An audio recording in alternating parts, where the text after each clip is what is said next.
توانن ئاودێری زەویەکانیان بکەن.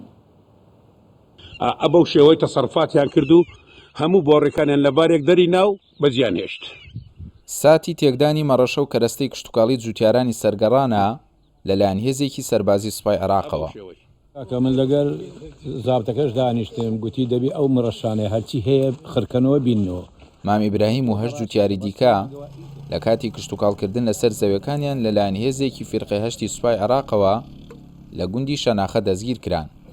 دوای 4 کاتژمێر لە دەست بەسەرکردنیان بە کەفالەت ئازاد کران.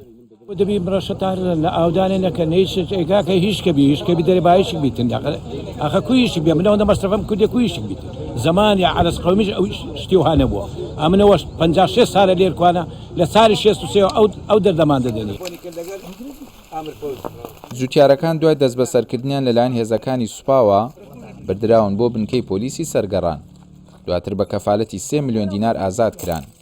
نوێنەری جوتیارەکان دەڵێ بەبێ پاسا و هیچ نووسراوێکی فەرمی جوتیارەکان دەستگیر کراون.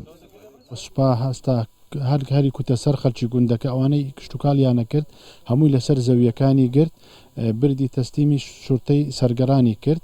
ئێمەش چوین لە دوای ئەوە بۆ سەعات دەوری 5 بە کەفالەت هەر یەکێک کەفیلێک دەبێتن بۆی بەیانی بیان بێنێت دادگا بکرێن. ئەمەڕەکە لە پشتەمە دەڕۆی تاخیر بنەم تایم بگرمەوە نیسانەژە پێشمان. جگە لە گوندی شەناخە سوپای عێراق ڕۆشتونەتە سەر گوندەکانی گابەڵەکە و دەوروبەری. جوتیارانیان ئاگادار کردوێتەوە کە نابێت کاری کشتتوکاڵی بکەن ئەگەر دەستگیریان دەکەن.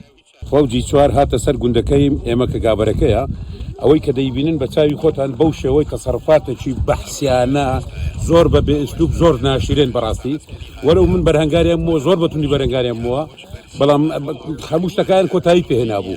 ئەوە هەموو سعاتێک پێشتە پاش ئەوەی کە ئەو خزمانەی شەنەکەی جیران ڕەشبژیرێک لە شەنەکەی کرا ئەو جار هوزمەکی گابەرەکەیان کرد بەو شێوەی. ماوەی زیاتر لە هەفتەیەکە هێزێکی سەربازی فیرقەی هەشتی سوپای عێراق لە گوندەکانی شارەدەی سەرگەڕان بڵاویان پێکراوە و هەر جوتیارەکاری کشتتوکاڵی لەسەر زەویەکەی بکات دەستگیری دەکەن. تەنها لەسەر کاری کشتتوکاڵی و ئاودێریکردنی زەویەکانیان سوپای عێراق لە سنووری سەرگەڕان جوتیارانی کورد دەستگیر دەکات. وەکو جوتیاران دەڵێن ئەگەر لایەنە پەیوەندیدارەکان بەهانانەوە نێن ئەوە ڕەنگە لە نووساتێکدا ئەو هەزاران دۆنم زەوی کە چەند ساڵێکە مەترسی تعریبی لەسرە لە دەستی بدەن. دیلان بەرزان کوردستان 24 گوندی شەناغا.